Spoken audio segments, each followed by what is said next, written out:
সূত্র ৪৪ Disarm and Infuriate with the mirror effect, অর্থাৎ অন্যকে নিরস্ত্র করুন এবং আয়নাবাজি করে তাদেরকে ভরকে দিন। সূত্রবিচার The mirror reflects reality, but it is also the perfect tool for deception. When you mirror your enemies doing exactly as they do, they cannot figure out your strategy.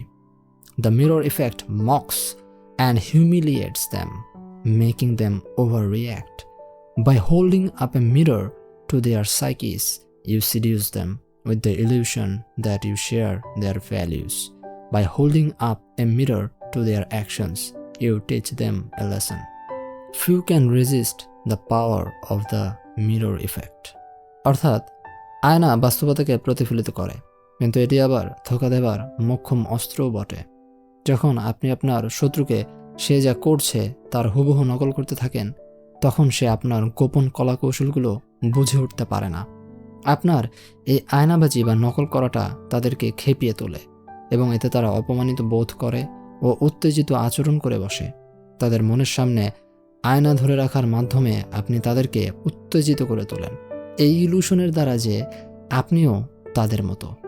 তাদের আচরণের সামনে আয়না ধরে রাখার মাধ্যমে আপনি তাদেরকে উপযুক্ত শিক্ষাও দিতে পারেন। খুব কম সংখ্যক ব্যক্তিরাই এই আয়নাবাজির প্রভাবকে এড়াতে পারে। কারোর মাঝে অস্বস্তি তৈরি করার ক্ষেত্রে আয়নার প্রভূত ক্ষমতা রয়েছে। আয়না এমন একটি জিনিস যেখানে আপনি নিজেকে দেখতে পান। আয়না আপনাকে সেটাই দেখিয়ে দেয় যেটা আপনি স্বয়ং। আমরা সবসময় নিজেকে নিয়ে যা ভেবে থাকি, আয়না সেটাকে ঘুরিয়ে দেয়। আয়না দেখিয়ে দেয় যে আমাদের চেহারাতেও ভাঁজ রয়েছে, যেটা আমরা এতদিন নেই বলে কল্পনা করে এসেছিলাম। অন্য মানুষ আমাদেরকে যেভাবে দেখে থাকে, আয়নার সামনে দাঁড়ালে এর প্রতিফলন দেখে আমাদেরও তেমনটাই মনে হয়। রবার্ট গ্রিন বলেন, আপনি যখন কাউকে অনুকরণ করবেন, তখন সেই ব্যক্তির মাঝে অস্বস্তি বোধ হওয়া শুরু হবে। এর একটা সহজ উদাহরণ হলো, কোনো ছোট বাচ্চা যখন আপনি যা করেন তাই করতে আরম্ভ করে, তখন আপনার প্রচণ্ড মেজাজ খারাপ হয়।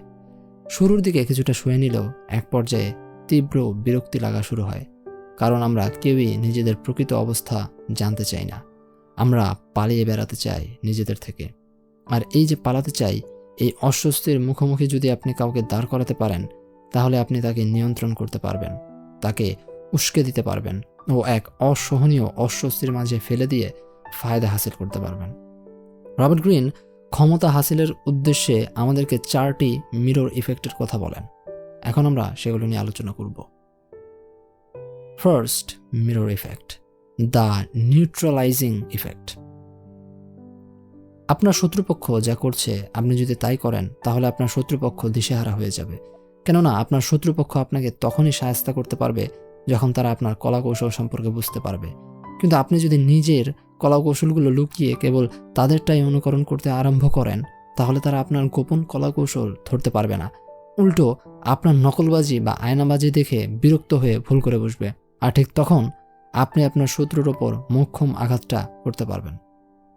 Second mirroring effect, the narcissus effect. আমরা সবাই অন্য কিছুর চেয়ে নিজেদেরকে বেশি ভালোবাসি। এই মিরর ইফেক্ট সকলের মাঝে বিদ্যমান ইউনিভার্সাল নার্সিসিজম নিয়ে খেলা করতে বলে। এই ইফেক্টে পারদর্শী হতে হলে আপনাকে অন্যের কামনা, বাসনা, তাদের রুচি, চরিত্র, সর্বোপরি তাদের মন মানসিকতা ইত্যাদির দিকে গভীরভাবে তাকাতে হবে এবং সেগুলো তাদের দিকে ফিরিয়ে দিতে হবে। কেউ যখন দেখবে যে আপনি তাদের মতোই ভ্যালু, মন মানসিকতা, কামনা রাখেন, তখন তারা আপনার মাধ্যমে তাদেরকে দেখতে পারবে।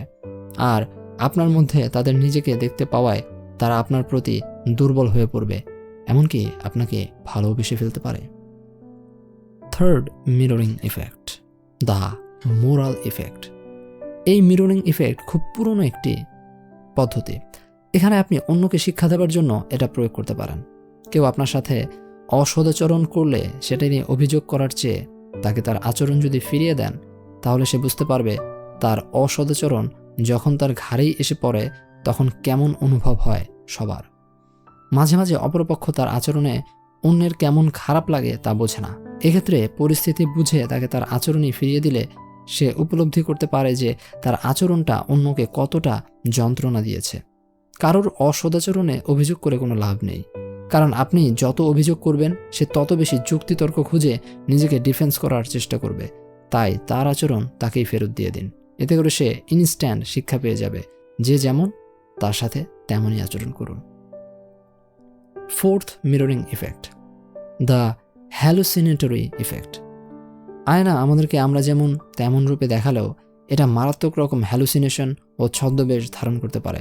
আয়নায় নিজের চেহারা দেখে মনে হতে পারে যে আমরা আমাদের নিজেদেরকে দেখছি, কিন্তু আপনি যদি আয়নার জগতে প্রবেশ করেন তখন দেখবেন বাস্তব জগতে যা আপনি দেখে থাকেন তা সেই জগতে সব উল্টো। অর্থাৎ বাস্তব জগতের মাস্টার কপি হলো আয়নার জগৎ। পৃথিবীর সমস্ত কন আর্টিস্টরা বাস্তব জগতের নকল প্রতিরূপ তৈরি করে হ্যালুসিনেশন ক্রিয়েট করে দর্শকদের মনোরঞ্জন করে থাকে। আয়না আপনাকে যা দেখায় তা দেখে মনে হয় এটা আপনি নিজে, কিন্তু আপনি আসলে সেটা নন।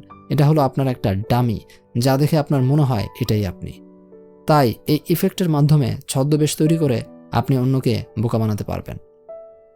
অবশেষে রবার্ট গ্রিনের মতো বলতে হয় যে আপনাকে গ্রিক মিথোলজির পার্সিয়াসের পন্থা অবলম্বন করতে হবে। পার্সিয়াস রাক্ষস মেডুসাকে বধ করার জন্য তার সামনে একটা আয়না ধরে রেখেছিল। ঠিক তেমনি আপনাকেও আপনার শত্রুর সামনে আয়না ধরে রাখতে হবে। এতে করে আপনার শত্রু আপনাকে দেখতে পাবে না ও তার নিজের চেহারা দেখতে পেয়ে উত্তেজিত হয়ে নিজেই নিজেকে ধ্বংস করে ফেলবে। চীনা যোদ্ধা সানজুয়ের উক্তি দিয়ে আজকের সূত্রের ব্যাখ্যাটি শেষ করব।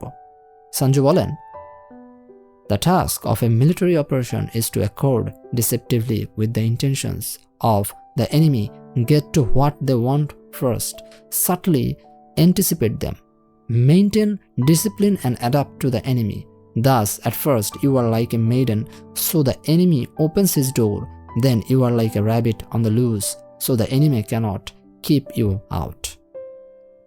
অর্থাৎ কোনো মিলিটারি অপারেশন চালাতে হয় অত্যন্ত চতুরতা ও সূক্ষ্মভাবে শত্রুপক্ষ কি চায় তা আগে থেকেই বুঝে ফেলার মাধ্যমে। নিজের শৃঙ্খলাকে বজায় রাখা ও শত্রুপক্ষের চালচলনের সাথে নিজেকে খাপ খাইয়ে নিতে হবে। এতে করে প্রথমে তুমি অনভিজ্ঞের মতো আচরণ করবে, যেন শত্রুপক্ষ তার দুয়ার খুলে দেয়। তারপর সেই মুক্ত দরজা দিয়ে তুমি চপলমতি খরগোশের মতো ঢুকে পড়বে, যেন শত্রুপক্ষ তোমাকে আর বাইরে ঠেকিয়ে রাখতে না পারে।